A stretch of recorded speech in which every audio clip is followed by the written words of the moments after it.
You know that feeling when you're reading something and you can almost smell the rain or feel the chill in the air? Yeah, that's not magic. It's a skill, a technique called sensory writing. And today, we're going to break down exactly how you can use it to make your own writing jump right off the page. Okay, check this out. On the left, we've got the thunderstorm was loud and scary. Fine, it gets the job done. But now look at the right. We see words like cracked, rattling, lashed. You don't just read those words, you hear them, you feel them. That's the difference we're talking about. We're going from just telling a story to creating a whole experience. So how do we do it? And why does it work so well? Well, to really get a handle on the technique, we first have to understand a little bit about the psychology behind it. The reason this connects so deeply with readers isn't just because you're using fancy words, there's some real brain science going on here. You're basically hacking the reader's mind by tapping into the exact same systems it uses to perceive the real world. So, at its heart, sensory writing is all about creating an experience.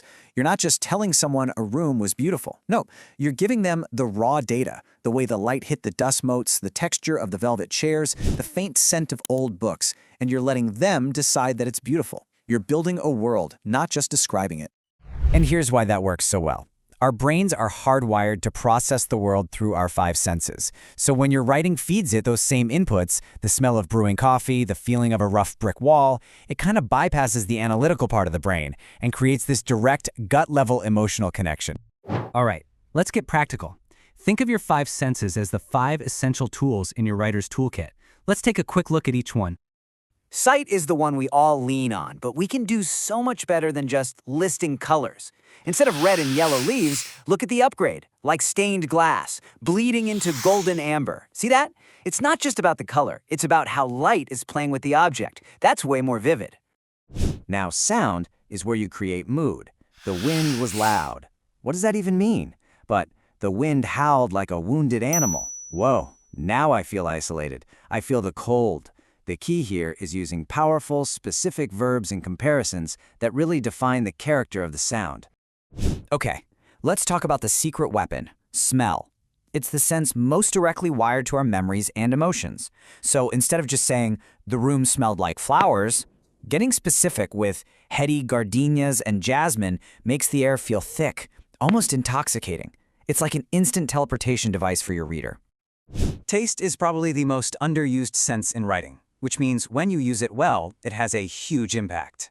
Don't just tell us the chocolate was good. Show us why. Break it down. Silky, hints of cherry, bitter cocoa. You're turning a simple taste into a whole journey. And finally, touch.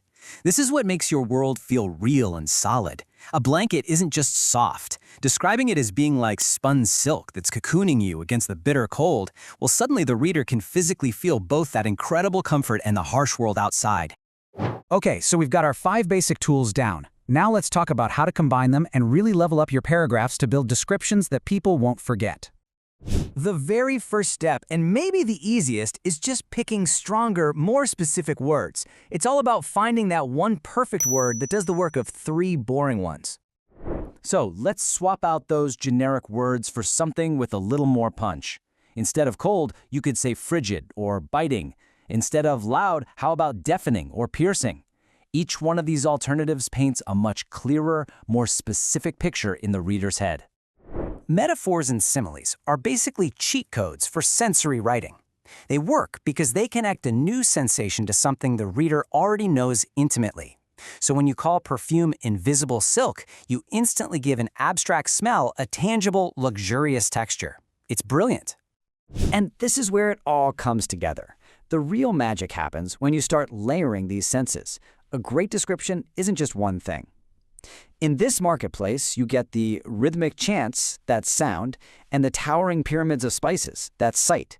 By weaving a few senses together, you create this rich, 360-degree world for the reader to step into. Now, with all this power comes a little bit of danger. It is so easy to overdo it. So let's talk about a few common traps to avoid so your writing stays powerful instead of just puffy. Ah, yes, the classic trap, purple prose. We've all seen it. Words like diaphanous, translucent, and gossamer-like are all just describing the exact same thing. The description gets so thick and flowery that it actually slows the reader down. The writing starts screaming, "Look at me! Look how fancy I am!" instead of just showing us the scene. Now compare that mess to this version. It gives you the exact same image, but it's so much cleaner, so much more effective. By using simpler, more direct language, the focus goes right back to the picture you're trying to create, not the words themselves. And this all leads us to the golden rule of all writing. Show, don't tell. Telling is saying the restaurant was amazing. Showing is describing the sizzling garlic and the smell of rich tomato sauce. You're giving the reader the evidence and letting them connect the dots. You let them decide it was amazing, which is so much more powerful. So we've gone over the tools, the advanced techniques, and the things to avoid. Let's wrap this all up with a few key principles that will guide you on your way. All right, let's recap the big ideas. First, be deliberate. Choose the right senses for the right moment. Use vivid, specific words. Don't be afraid to layer multiple senses to build a rich world. And please, please, always remember to show, not tell. These are really the building blocks of writing that doesn't just inform, but actually connects with people. So at the end of the day, it all comes down to this. You now have the tools. You have the blueprint to build entire worlds that your readers can actually step inside and explore. So the only real question left is, what world are you going to create first?